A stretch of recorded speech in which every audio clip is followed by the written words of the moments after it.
I want to welcome everyone to this live event, co-branded event between SocialGood, which is a global community of innovators committed to finding the best ways to leverage new media technology and their voices to accelerate change, and the Preparing Global Leaders Foundation's Preparing Global Leaders Summit here at the Russian Presidential Academy of National Economy and Public Administration. Preparing Global Leaders Foundation is looking to change the paradigm of leadership in this world.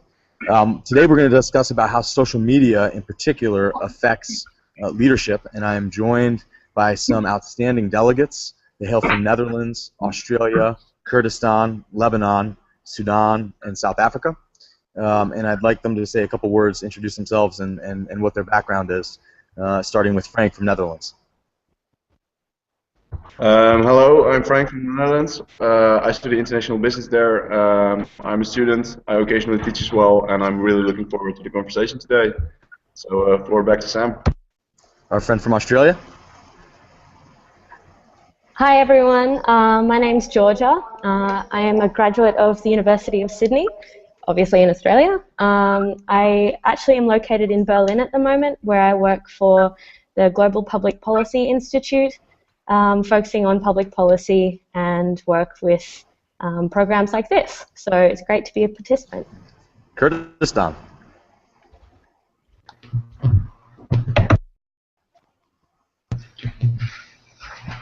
Hello, I'm Kaya from Kurdistan, north of Iraq. I'm studying international business in the American University of Iraq, Slimani. I'm looking forward to this conversation. Hope will lead us to where we are going to be. Thank you. And Lebanon. Hello, my name is Layan, and I'm from Lebanon. I graduated with major in economics from the Lebanese American University. And I will be pursuing a master's in less than 2 weeks in the United States in international and development economics at Yale University. And I'm very interested in the topic of today, and I'm very excited. Sudan.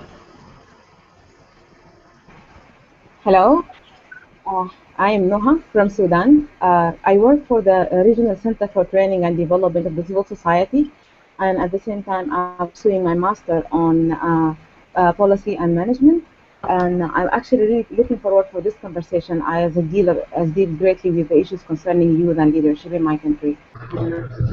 South Africa. Hi, I'm Zola. I'm a final year law student at the University of the Free State in South Africa, and I also engage in training youth and empowering them through debate and leadership training. I'm really excited to meet all these other leaders, and yeah, straight back to you, Sam. So I want to ask a question to all the delegates that we have here today, and it's basically, are you bullish on the future of social media adding and contributing to leadership practices? Do we think that social media can enhance the ability of leaders to lead? Do you think it's something that will facilitate better leadership practices? And I'd like to start first with Frank from the Netherlands. Well, thanks. Well, personally, I believe it goes both ways. So, yeah, social media enhances leadership opportunities. It makes it better to communicate with other people. It gives messages like leaders new platforms to communicate. It makes leaders more accountable. But at the same time, I also think that it leads to degradation of the message. The 140 word sign like character tweets. Everything is being soundbited, and that's a shame, in my opinion. But so it goes both ways. But in general, I think that it improves ways to communicate and ways to yeah, to talk with your people, basically. Okay. Georgia, what do you think?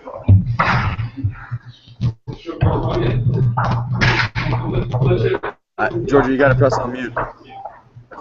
My apologies. Yeah, I think it's absolutely unquestionable the fact that it has a huge effect on leadership. It creates a platform internationally where not only members who are running for representation can also connect with their members, members of their local community, but also the larger community, and not only just voters, but also entrepreneurs who may fund their programs, innovators, bloggers, It's really a way to get your message across on a huge international scale. So yeah, I definitely think that social media plays a huge role. Okay, what do you think? I think social media plays a huge role in going forward in today's developing world. It obviously boosts people's awareness and increases the relationship between different people in different areas of the world. So it's definitely important for people to communicate through social media. Social media coming from phones to social pages like Facebook, Twitter. That gives a sense of communication from different peoples around the world, so they can communicate about different subjects in their area. I definitely think it has a very effective way of leadership.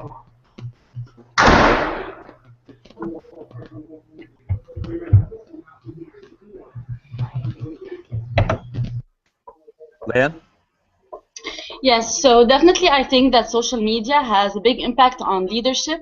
First, because it includes the youth, primarily because they are the main users of today's social media, but also because it puts the leader under the spotlight and therefore increases the systems of checks and balances. Leaders don't have to wait for elections to hear back from the public, but can simply hear back on Twitter, on Facebook, on all of the platforms of social media.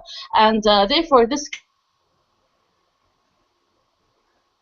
And I definitely believe in that, or else I wouldn't be in this conference of preparing global leaders. Mm-hmm. How about you, Noah?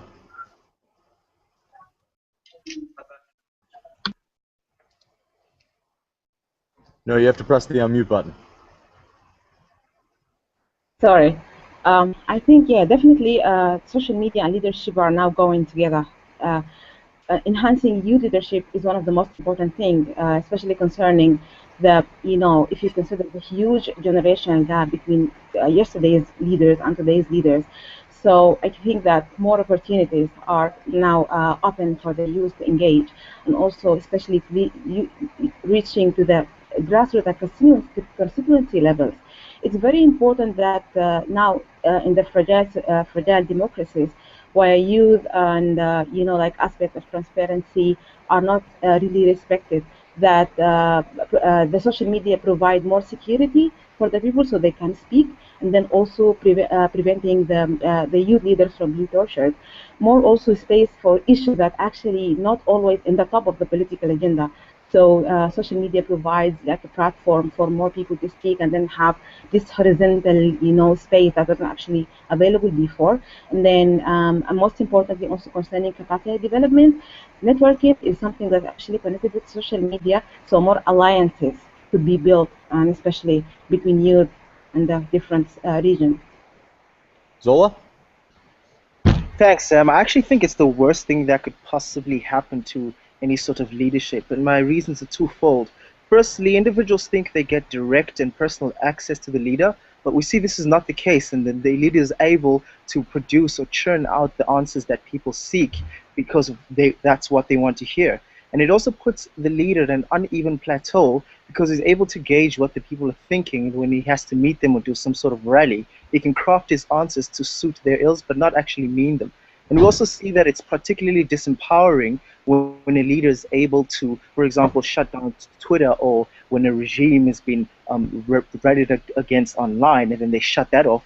Then we see people actually, because they're used to the social media engagement, they don't immediately resort to like marching or occupying whatever regime it is to engage them on a personal level. So I would go back for the orthodox, traditional personal engagement to enhance leadership. I think it's the worst thing that could happen right now. So let me extend this comment by Zola here.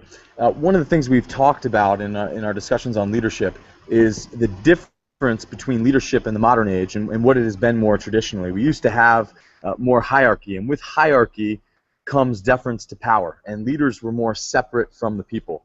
And you've seen a sea change, a paradigm change here, where we have more of a reticular society, and leaders are more on the same plane as the people. I used an example from U.S. politics. In 1972, a United States senator was caught with a single tear in his eye when he was talking about his wife's mental health issues, and this essentially disqualified him from any chance of winning the United States presidency. And then fast forward 40 years, and Barack Obama's campaign team, after he won the presidential election in 2012, literally tried to broadcast Obama's crying and thanking his campaign workers to the world, as this is something to hold up. In fact, some of Obama's best speeches have featured him crying. So I want to ask the delegates here whether or not they think that the future of leadership will have a return more to hierarchical leadership. If people are looking for leaders to restore the difference in power between them and the people, or if you think we're going to see a progressive continuation to more of a reticular model where the leaders are amongst the people. Obviously, social media allows leaders to be closer to the people, but do you think we will see a reaction against this? And do you think we will look for leaders that will have more authority and there will be more deference towards these leaders in the future? Open answer to anyone. Maybe I could begin. Yeah, Leah. So I think that it actually depends on the different countries and the different timings. I think that people usually would like to see leaders that reflect them, that resemble to them. But at the same time, in a time of crisis, people would want someone that could actually lead them, someone that is more powerful than them, because they tend to feel weak, and so they want their leader to complement them and to complete them and to be able to pull them to a better state, and therefore they will be looking for someone that seems to have a stronger will and stronger intentions. So I think that it actually depends on the different timing that the country is going through. Maybe if it's going through a recession or terrorist attacks, maybe they will be searching for someone who is more powerful. That's what I believe the people would be looking for. So circumstance is really going to dictate the future of leadership in your mind. Any other responses about where we think leadership is headed and how social media is going to be incorporated into this? Well, for example, I think if you look at the historical progression in world society, the Roman emperors, the Egyptian pharaohs, they were perceived as gods by their people. And I mean, the more communication we got, the more the leaders were actually expected to communicate with their followers, the more equal the balance became. And I definitely think that even in societies like modern societies, in the contemporary world, that's what I mean, North Korea, even there they have the government has a website in which pictures of their leader are being posted in progressively human moments. So yeah, it depends on where you are in the world, but I think that this process is only going to continue, and leaders are going to be more human, and this is actually going to be their strength. The one who is able to connect best with their people, that person is going to be winning elections, for example. Frank, this raises a really interesting point. We've talked a lot about connectivity and how two very important qualities of communication, of persuading and mobilizing audiences. One, you need to establish competence, and two, you need people to trust you. Social media is getting leaders closer to the people, but do you think social media in some ways is going to provide obstacles in maintaining and cultivating these interpersonal skills of leaders? Do you think it's going to turn us into a bunch of robots? I mean, is social media getting in the way of effective connection, of real connection, of deep connection between leaders and the people? Well, what I mentioned in my opening statement is definitely, for example, the tweeting culture with 140 characters is going to soundbite messages. And what you see, and we also discussed this in class, that advisors increasingly, it's not the president hosting, managing his Twitter account, are his advisors. So yeah, there are definitely some tensions there, but I feel that as technology progresses, most of these obstacles will probably be overcome in the near future or in the future. And it wouldn't surprise me if within 50 years you will have a hologram of your president in your living room talking to you face to face, or it might be a recorded message, but who knows? So I was one of the very first people to be on Facebook. It was invented at the school where I was studying. And I've noticed in the last couple years, and particularly in the last couple months, a lot of my friends who were contemporaries with me are starting to leave Facebook. They're starting to disconnect from Twitter. A study at Princeton University predicts that 70% of the people that are currently on Facebook will not be there by 2017. So a question I have here for all the delegates is, do we think social media could disappear? Is this just a fad? Will we return to more human-to-human contact? Are we too inundated and bombarded by these 140-character responses and the need to post status message and the need to communicate with people that you don't really know? Do we think there's any chance that social media might disappear and we won't even be talking about this 5 or 10 years from now? If I could respond to that, Sam, I think it's exactly the danger. I think we lose real connectivity because social media also incorporates many other parts of our lives which tend to dilute what we actually need to communicate with a leader. We've had the privilege of being taught by you, Sam, and the most effective leader that we've seen thus far was Bill Clinton, not because of his ability to make a really powerful one-liner update, but his ability to make that human connection, to shake your hand. So even though we saw him on TV, we see that he always took the extra effort to connect with somebody in the audience or who was attending some sort of debate where he was. So I am totally for going back to the traditional method of engaging in politics. I mean, the Roman example that Frank gave, the reason why those Romans were the most powerful leaders, because they didn't have social media to separate them either further from the people. They were the best orators of their time, and a lot of them were still learning from their oratory work and why public speaking and debate is important today. These things are important because they're able to foster and engage on a personal level as opposed to reading text, which is always subject and open to interpretation. So yeah, I think we should go straight back and emphasize some personal, human, traditional connection when it comes to politics. If I may just interject there, Zola, I understand the points that you're raising. I acknowledge that point, and I think idealistically it would be fantastic if we could revert back to some sort of traditional means of communication, but I think it is unrealistic given the amount of the access that we already have to technology. It is growing on a daily basis. So I really think that while we may look back at those days and say that, yes, that is ideal, I think that it's very unlikely that it's going to revert back to that. And I also am concerned that you are, when you say that those Roman leaders, the best leaders of all time, you're also neglecting the individuals we're speaking to, excluding maybe a very population. So therefore, these people rose to a position of kind of reverence because of their oratory skills and their articulation.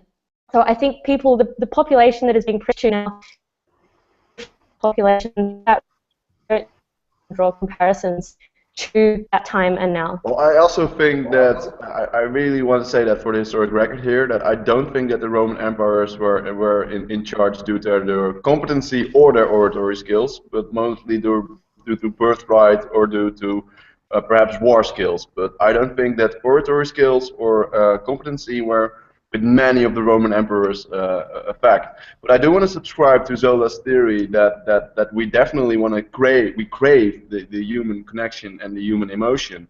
But I'm actually thinking, I think that technology, because of the distances and the globalization, and technology will allow us to find ways that even across long distances and over mass media, we will try to establish that human connection. Yeah, I want to ask this question. So social media, I think one of the things that it can really facilitate in the future is toppling authoritarian power, right? So I mean, one of the things that you can do now with a lot of these platforms is you can run a campaign, you can have your message heard if you are not in a position of power right now. So for instance, if you don't have much wealth or you can't raise much money, you can really make your message get to a lot of people very quickly. And so I'm wondering, and if you can bring in some country-specific, one of the beauties of our summit here is we have delegates from well over 30 countries. If you can bring in some specific instances of where you think social media can take the future of your country in terms of democratization, in terms of getting more people involved in the conversation, in terms of having literally a paradigm shift in what types of people are leading your countries? Yeah. Leanne? Yeah. Yes, if I could comment on that, then I would probably mention what happened in Egypt at the start of the Arab Spring. Like, it all happened starting with the Facebook page, and it was the same for most of the Arab countries. And I think this is because the youth are trying to lead, are trying to overthrow the leaders that they practically inherited through time. So I think that because the youth are trying to play a bigger role, then they are using this the social media, and I think that this will be increasing through time because it's the only power that we, the population, have against leaders, and this is kind of, we are trying to make them. Just like us, we are trying to scrutinize them and trying to criticize them in public in order to overthrow them when we feel that our rights are not being accomplished. So this is my point of view from the Middle East. Noor, what do you think about in Sudan? Yeah, I think, there is some facts we need to acknowledge that at the time we are thinking of the social media as an exit, and that's going to be like something that takes us to a new democracy. We have to acknowledge that also the government are thinking the same. I expect that there are some short and long-term, results. In the short term, as the government is trying to, inflict more control into the technology with many like websites and then also social media outlets where states are actually trying to have more controlling into what kind of messages have to reach the people. So I think our grassroots mobilization, efforts or strategies that we are trying to develop in order to shift from a state to another state might definitely be interrupted with the government. The situation in Sudan that we know that the government and the Ministry of Interior specifically are actually like building labs and training centers, just focusing mainly in the social media and training hackers, means that every effort that we are doing here is actually being supported by citizens that are actually contemporary, let's say. They are actually experiencing every day what we are doing, and then trying also to do this kind of, counter effect. So, but at the long term, I think if we're speaking about the youth now, could actually continue with the momentum now, with wise utilization of the social media and devise it appropriately, then I look at the midterm, like 5 years or something, you might find a more effective role for the social media in the democratic transformation in the countries. And then when I talk about the countries, I talk about countries like mine, and then we have developed and developing world. In the developing world, this situation we are actually facing. We look at the Arab Springs, and then we are actually now analyzing it. To as to which extent actually were the positive and the negatives, learning from the negatives. And so we discovered that with the state actually with the people, that there are some people who are willing to support the current leadership emblem. That's like, for example, still the current state is untouchable identity for many people, and they're trying to support it. And at the same time, there are other people who are trying to bring, like new modalities and new strategies, new democracies.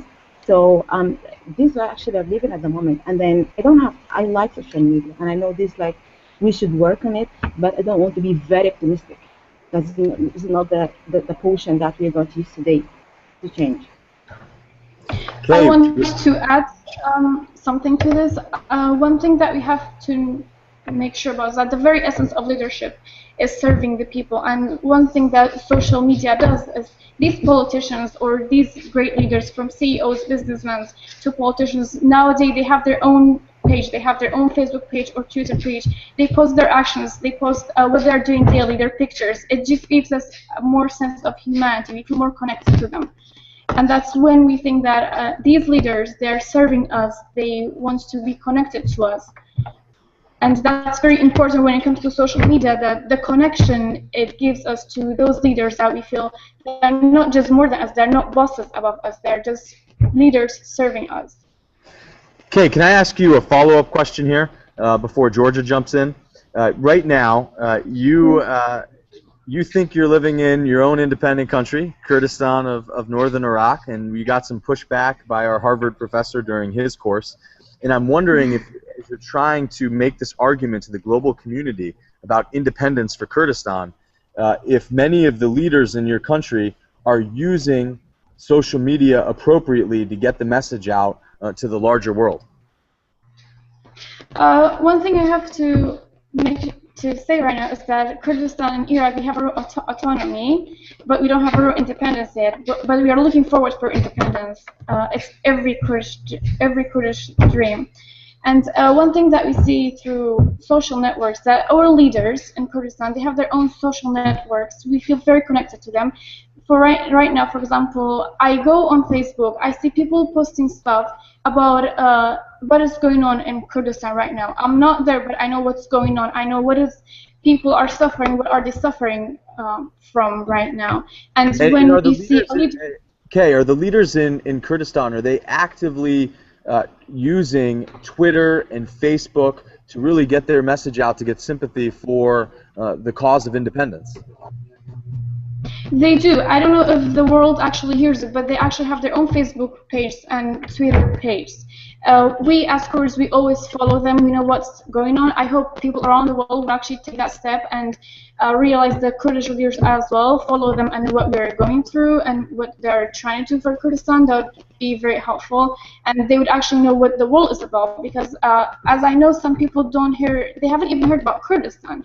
And that's a sense of lacking of knowledge, because Kurdistan, we might not be a country yet, but we are actually a nation. We have our own land, our own constitution. So when leaders write their activities online, they have their own social medias, either through television or social networks like Facebook or Twitter. It's actually a way of connecting and telling people, we are going through this, we want your help, we want your support. It's definitely going to make a huge impact over the world if people would be more connected to us, if people would look through the social medias and see what the leaders are actually going through and people in other countries. Georgia? Just jumping in on what Kay said earlier about the purpose of a member holding a place of representation or representing a certain community, and that being a service to the community. Social media really does allow that individual to be more accountable to the public in which he or she may be serving. So they're much more answerable to their gaffes or to their, I suppose, any issues that the public may have with that individual can be more accessible or more readily addressed in some circumstances through social media. So say, for example, we live at the moment in a very scripted political sphere. So the majority of political representatives would purely just go off scripted remarks. Social media allows, I suppose, an outlet to that. It provides an escape where ordinary voters can actually share real, candid moments where these individuals express their genuine or reveal their genuine ideology on record, well, off record, but really it is on record because everything is on record now. That can also be detrimental, of course, to the leader, because the leader doesn't necessarily want their gaffes or unscripted remarks to be circulated, but I think that really does aid democracy, so that voters can now get, it is a way for voters to get a real view of their leader in a moment when they really have their guard down. Zola, what do you think? Well, so Sam, I don't think there's been a fair assessment of people within the democratic and political sphere and via the social media. There's a reason why Barack Obama fills out stadiums. There's a reason why Hitler, for example, filled whatever arena he was occupying, because people demand personal connection. So I completely reject the notion of that you're more accountable when social media or any other social media platform allows the leader to hide behind the doors of his palace or his presidential guard, and all he has to do is upload his status. We see, for example, especially with this hashtag phenomena that's going on. I think it's actually a very immoral stance because it pacifies the movement rather than galvanizes or mobilizes people to do what they need to do. The Coney example is an example as well. The same thing with the recent Bring Back Our Girls. People just feel now all they have to do is hashtag and it's done. Coming from South Africa with the youth in 1976, actively going out and taking a stand against an unjust government is a resultant of a galvanized youth. These days, youth, they just hashtag something and it's fine. And I go again to my earlier sentiments about the disproportionate power relations. We saw this earlier in Syria, that the first thing the government has to do is just shut down internet access and then people are disempowered. I've never heard of a social media winning democracy or bringing democracy. I've heard of people going and knocking on the doors and demanding accountability and demanding equality and demanding justice because personal human connection are the only things that can facilitate these. Yeah, I think. Hello. Yeah. Yes. Well, I think social media and transparency, that's very important. Like, first of all, I'd like to say that the wide utilization of social media would be, I am with not infringing the privacy of individuals, but I'm very concerned with the issue that the social media are utilized to accentuate facts that actually must be available for the public, that without access to the social media might not have the access to them. And again, reflecting the situation, we don't have the e-government system. Like we don't have central electronic government that allow us to maybe log into the website and then get some information. So what's happening now, I'm speaking to you now, and there is a court in Sudan has been, held to account one guy because he has like initiated hashtag to against the governor of Khartoum. That was concerning youth employment. The youth are actually demonstrating for their right for work, and then they created the hashtag in the internet. And that guy has been, prosecuted for offending the governor of Khartoum. So again, also there are other courses are going on at the moment concerning some youth or some active people who are active in social media who are bringing in a document that are actually important for the public to know. When the public know that was something good, for the government is always hindering to the sovereignty and then exposing information that must be hidden in the public. So in order to achieve like this goal, I think we have to be very aware that communities must know that they have the right to know this information. Otherwise, in some like countries where we have this fragile democracy, people might think that what's going on is wrong. So even like the utilization of social media too for public benefit might be actually hindered by the public not being able to know that this is the right to know this kind of information. So so for us, I mean, in my country, a country like mine, social media and privacy is a big issue because privacy is very wide and nobody's actually capable of defining them. Is it private if I go to the Ministry of Finance and then I get maybe the public budget and put it in my website as an NGO? Of course, they will come and account it. So I think, the second thing we have to be very cautious on is when the documents are actually going into the media or information is getting into social media. What are systems are existing to protect this? For example, do we have like a fair judiciary system that protects the people and then ensure that information out actually the right for the people to know, and then the people who are actually bringing this information out are protected? Or what? So I mean, these are actually challenges that we're facing at the moment. And then most importantly, also we're going to do. So now there is a trend of having information put them in the website, and that's it. It's not like this is the fever of putting information to the public without paying. So I mean, this for me is a big issue. Also actually discussing there with the youth.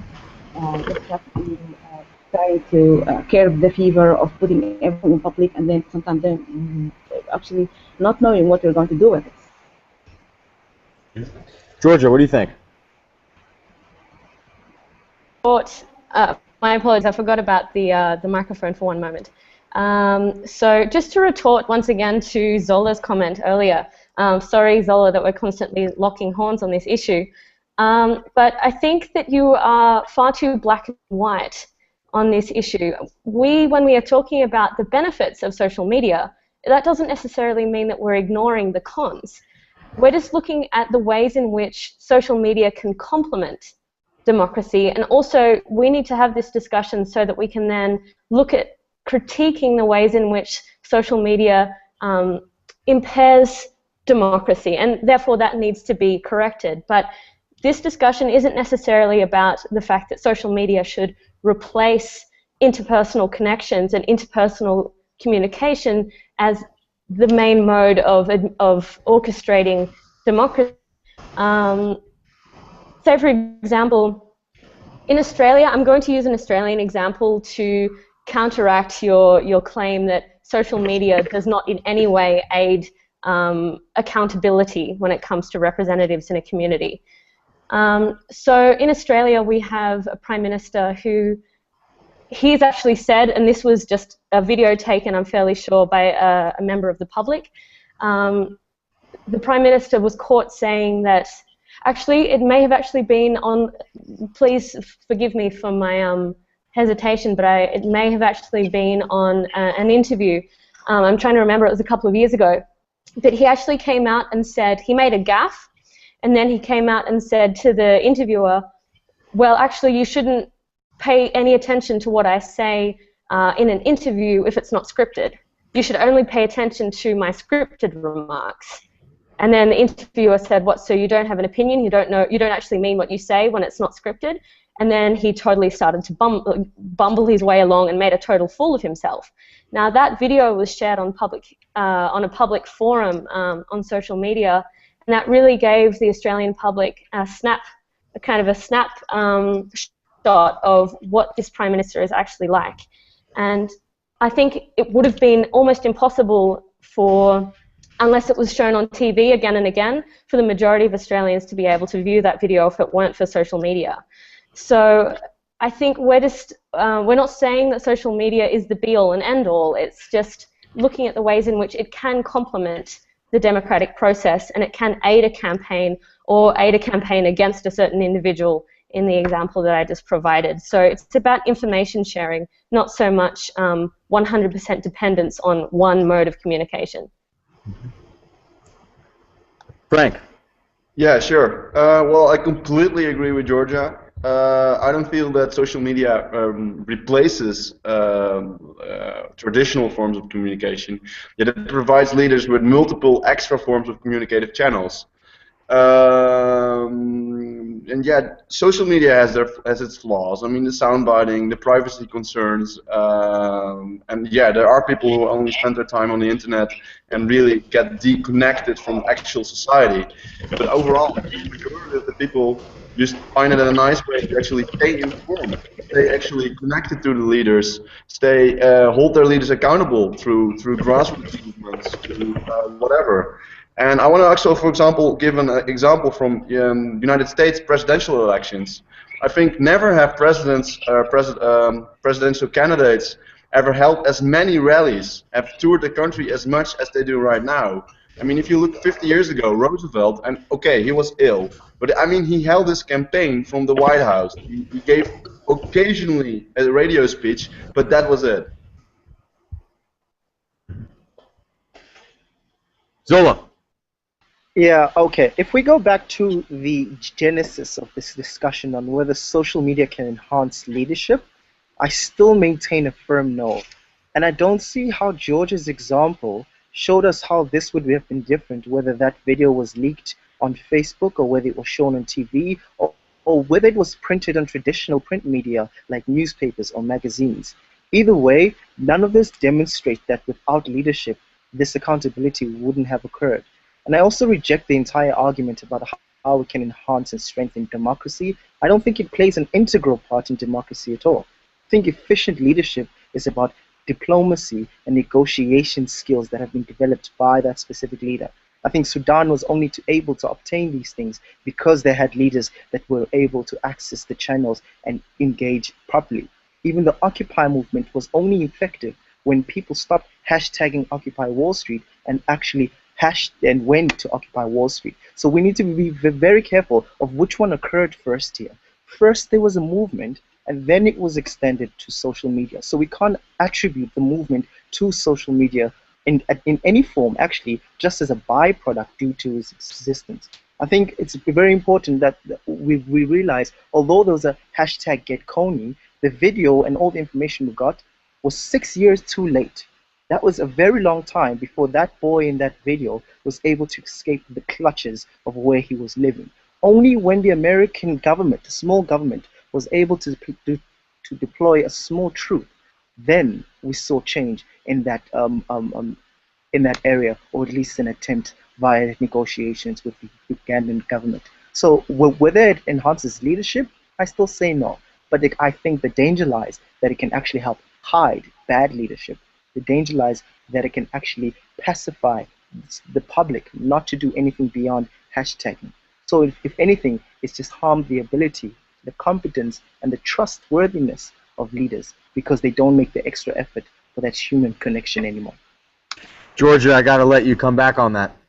Okay, all right. So I fundamentally disagree, Zola, with the notion that it hides poor leadership. Certainly in certain situations it has the potential to, but in relation to the example that I just provided, that was an exact example of poor leadership actually being revealed on a public forum. So I think that you can't just say that social media, sure, it is a danger in some circumstances, but in the situation that I just provided, that was a direct example of where it was actually embarrassing for the leader, and it was very informative for the public. The public was suddenly aware of the fact that some of the statements that this individual says, that this is apparently their leader on an international stage, isn't genuine.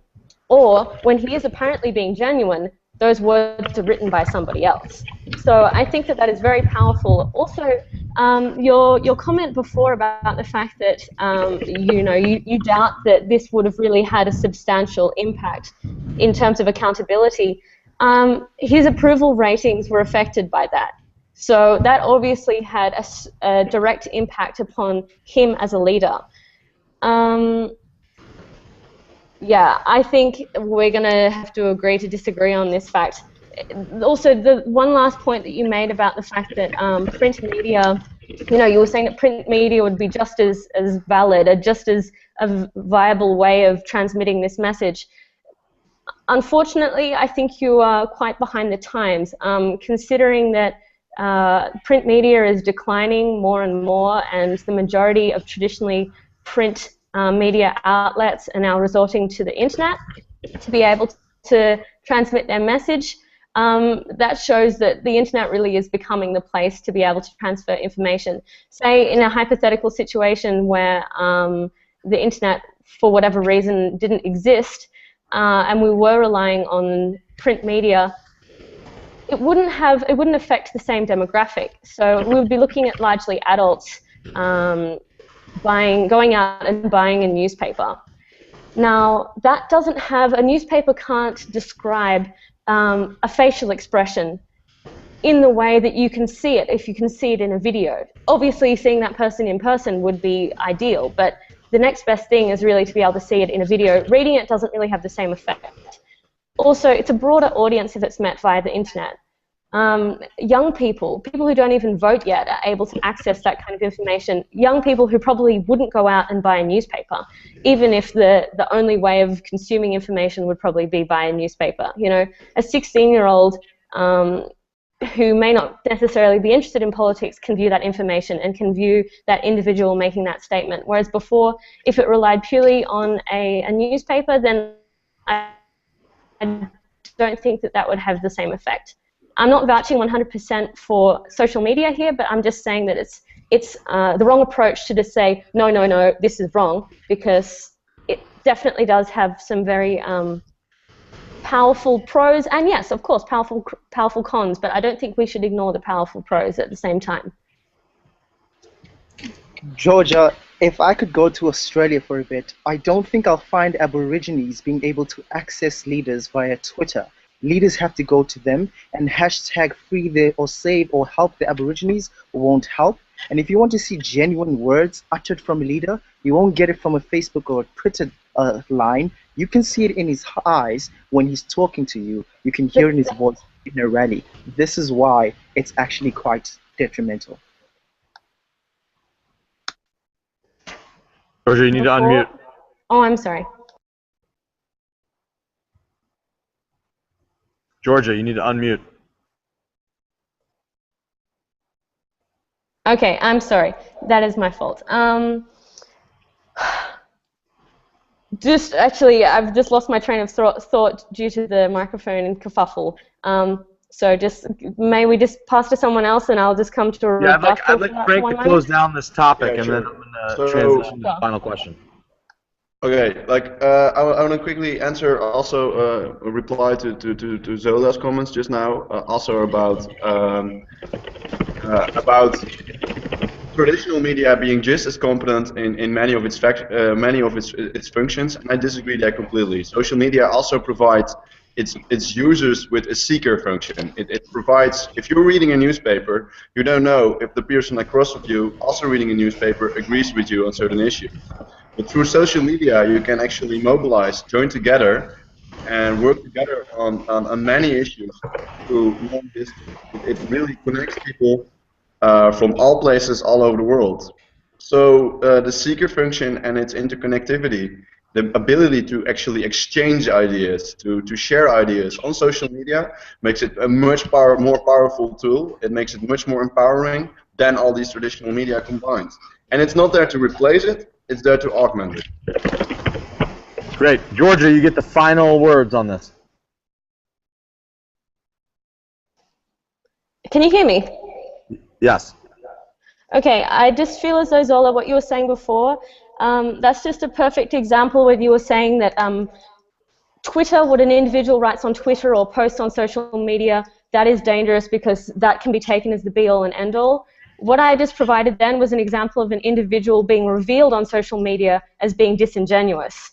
So social media has the ability to reveal someone's true self in a very embarrassing way, in an unintended way. So I think by you just turning around and saying that, okay, no, social media is a way that an individual can just get up and preach and kind of create a sense of censorship of themselves is ignoring the fact that there are also other individuals who are out there who are able to say to that individual, okay, well, I've got a video of you saying this, and then they can post it, and that can be viewed by hundreds of thousands of people. So, yeah, I feel as though that you're ignoring one side of the argument, which is very important, and you're also ignoring the agency of the voter in that sense, or the agency of the individual to be able to turn around and share information which reveals their representative for who they really are. I don't think you should underestimate members of the public who have access to social media in such a way. Mm-hmm. I want to ask another question here. I'm toying with the idea of writing a book called the Facebook or the Twitter Presidency of 2040. That's probably when we're going to have the first candidates, maybe even earlier, maybe 2032, the first candidates who have grown up completely with Facebook and Twitter as part of their lives. And I'm advising a lot of young politicians who are worried about certain images and certain pictures and certain things that they've tweeted or they've said that might be used against them in the future. And I've made the argument that they shouldn't really be too worried about what they have done in their past, because I think now voters in many countries are starting to forgive so-called youthful indiscretions. But also I'm wondering if the standards of privacy because of social media are going to change, and that is going to lead to a different type of leader who even gets in to the public square in the first place. Maybe now really talented people, they don't want to have their personal lives pried into, and so therefore they won't get into leadership positions. Or maybe in the future it's really not going to matter because we won't really have any standards of privacy. So I'm wondering if you can look towards the future in 2032, 2036, 2040. Do you think that this is going to fundamentally alter the types of leaders that are going to try to get into the public square? Leanne, what do you think about this?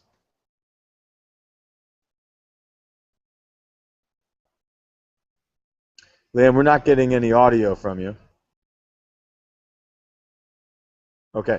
Zola, what do you think? Well, Sam, I think that's precisely the point, especially because that's the point me and Georgia seem to be tussling over. These youthful indiscretions and human moments are seen not to be leadership characters that need to be hopped on anymore, right? So when that's leaked because he fumbled on camera, because he made a mistake, he was human, okay, big deal. But if information was leaked, that's not really scandalous, but it's quite atrocious when rights have been harmed and the minority group can't hashtag that, right? So I think your book is quite important, and I hope it goes in the line that it emphasizes leaders to disconnect. And then there was a study done in the US about how individuals who constantly engage on social media, and I'm sure you've seen this when going out, how they're always engaged and human interaction abilities have actually decreased. Now, if we were to evaluate a leader, Sam, we would evaluate on the two things of competence and trustworthiness. So again, going back to the genesis of the question, does social media enhance leadership, i.e. these two qualities, competence and trustworthiness? My answer is still no. Not only does it harm these things, but it actually helps them to hide it when they're incompetent and untrustworthy. So Zola's going to be discontinuing his Twitter and his Facebook feeds immediately after this conversation. Leanne, what do you think? Okay, so as I was saying, I think that of course social media does kind of invade the privacy, but it's not necessarily a bad thing because it also increases efficiency and credibility. And we actually see that in our daily life. It's not only about leaders, it's also about professors that are now afraid about everything that they might say in classes because students can be recording it. We can see that in our career because people that are trying to hire us will check our Facebook accounts, our Instagram accounts, and then we'll try to see what kind of person we are. So the important thing really is for people to be aware that social media can invade privacy and for them to use it with responsibility. So it is the responsibility of potential leaders to always remember that and to know what they post because they should know that people are influenced by them and that this could endanger their career. And maybe it does put some people under the spotlight, especially when something about them could be revealed to the public.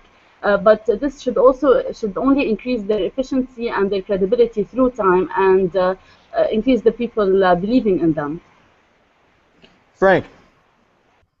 Yeah, Sam, thanks. Yeah, I definitely think that actually the people who are growing up today have less privacy concerns than the people of 50 years ago, and I think this is indeed intertwined with my prediction that I think that the distance between the people and their leaders will only become closer. And however, I also think that there's still this element of human vulnerability. How close?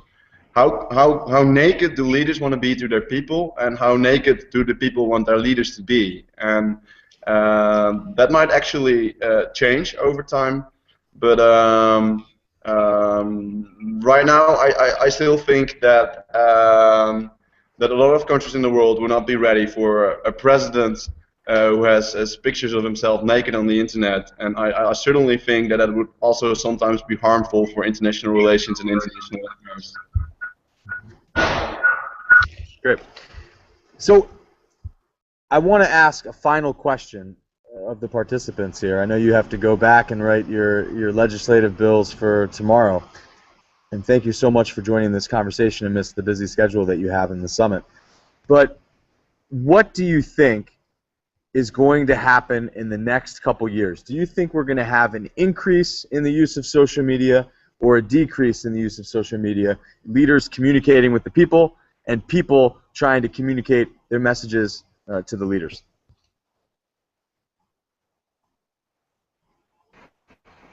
Should I go first? Yeah, Noah. Yeah, I think I'll just repeat what I said earlier, that what we're going to see in the years, like 5 years, we'll see more increase in the utilization of the social media, and especially with the focus on democracy, on transparency, and providing information that could not be provided at the normal circumstances, but also more like in some countries we're going to see more grip from the states in order to prevent the people from utilizing the social media to to expose information that actually otherwise couldn't be exposed. Zola, what do you think? Well, I'm actually curious to see whether the Facebook generation will actually make for competent public social leaders, because a strong element of being a leader is being able to make yourself available as a person.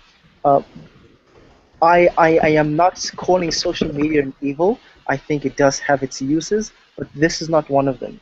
It doesn't. It's not a use. I mean, it doesn't bring about democracy. It doesn't bring about effective leadership. It doesn't do those things because it wasn't designed to. It's not meant to do those things, right? So I think the most important thing that's going to happen, we're going to see a greater shift in the political sphere of how communication will change to adapt to what people need, whether that be via social media or that be via more personal connections, more debates that are happening live, because this is why these rooms get filled. If not, then why not just do a presidential debate like we're having this debate now? Get all the president-elects on a screen and everyone can watch from home. And I don't think that's going to happen. I think people are still always going to demand that public announcement of candidacy or presidency right in the presence of the people. And that is a strong element that won't die down due to a hashtag. Thanks. Frank? Well, a really short prediction. The gap in distance will close. The format might change. The trend is, however, towards more saturated channels of communication. Georgia, what do you think? You know what? I would really love to say, part of me would really love to say that no, I would like to see social media decline and to see a return of the more personable leader who relies more on face-to-face interaction rather than just relying on the social media platform to complement their campaign. But I think that's slightly unlikely, or I think it's unrealistic to expect that, considering the fact that there is a generation, which is a generation behind us, that knows no different. And as we get older, unfortunately, there'll be fewer and fewer individuals who will remember a time when Facebook didn't exist. So I think asking, to some extent, asking the generation behind us to communicate on purely on a platform which they're used to complementing with a social media platform as well is very, very difficult. Also, Zola, to put this on, if I may, on a personal note, I would say that you would consider yourself, or that many of us would consider you as being a leader among young people, particularly in South Africa.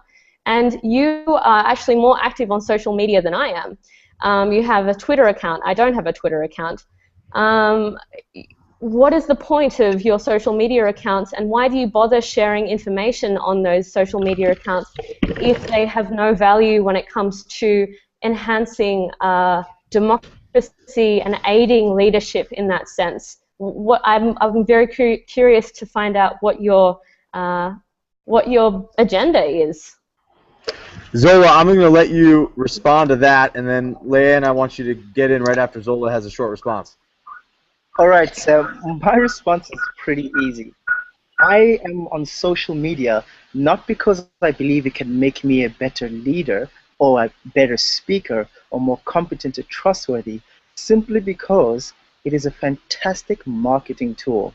I need to let people know where they can find and log into this video. And they do that to listen to me because my trustworthiness and competence has already been established before they read my Twitter. If they didn't know who I am and just saw me on the timeline, I don't think that social media will have the effect that they hope it has. And by the way, there will always be a minority group who cannot hashtag. And we can't always, and there won't always be those who can access hashtag or Twitter to hashtag on their behalf.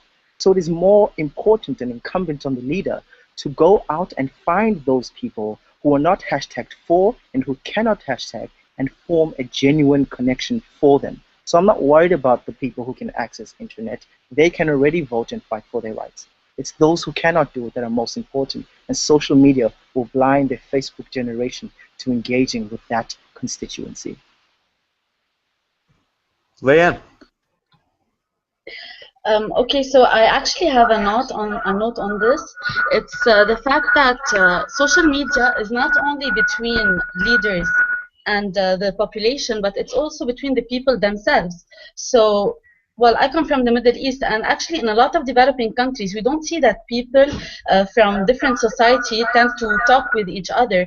There's actually not very much human interaction between two kinds of people from different religions or ethnicities or even nationalities in conflict in countries where there's conflict. So social media actually has power to connect people and to make them see that they have a lot of things in common, and then maybe this can mobilize them, maybe this can put things in common between them, and then this will actually change the aspect of leadership, because in these developing countries leadership is viewed as any leader who is able to connect with one type of people and then just to put them against each other. Maybe when they are able to talk more and more with each other, then they will be more able to form one image of a leader that can combine them rather than divide them. This is really important in developing countries and in the Middle East especially. So I hope that social media does increase in usage through time, and that this could be something very positive, and that is something which is really needed. And just to comment on what Zola was saying, I do agree on many things that he was saying. I personally do not use social media a lot, but I perceive that as something negative, because although I get like face-to-face responses on my point of views, but I sometimes feel that people that I don't get to interact with on daily basis I need to hear their ideas, and maybe they can benefit from hearing mine. So social media should increase with time, and I think that it will. Okay, I'm going to give you the final words here. I want to echo on what my participants said. Social media is definitely going to have a special effect on people. It can be either good or bad. But in my opinion, social media should be just a tool for leaders to use, merely to show the world what's going on the other side of the world, rather just on one specific place. Because social media definitely connects people, not just from cities to cities, from countries to countries, even from continents to continents. For example, now I'm outside of Kurdistan, and I was going in Kurdistan. These people are the same. When I go back to my own country, and when these people go back to their own countries, we're definitely going to have a connection between us. And that's the point of social media, not to use it as in everything important in this aspect of internet or any kind of social media, but just as a tool to be used to be connected with other people on the other side of the world. Thank you, Kay. Well, I think we've all agreed that the impact of circumstances and the way that the leaders and people execute how they use these platforms are going to have an incredible impact on where the use of social media goes, and how it's going to either facilitate or maybe constrain effective leadership practices. On behalf of Plus Social Good and the Preparing Global Leaders Foundation, I'd like to thank our outstanding delegates from the Netherlands, Australia, Kurdistan, Lebanon, Sudan, and South Africa for joining us, and we're looking forward to our next event. Thank you. Thank you.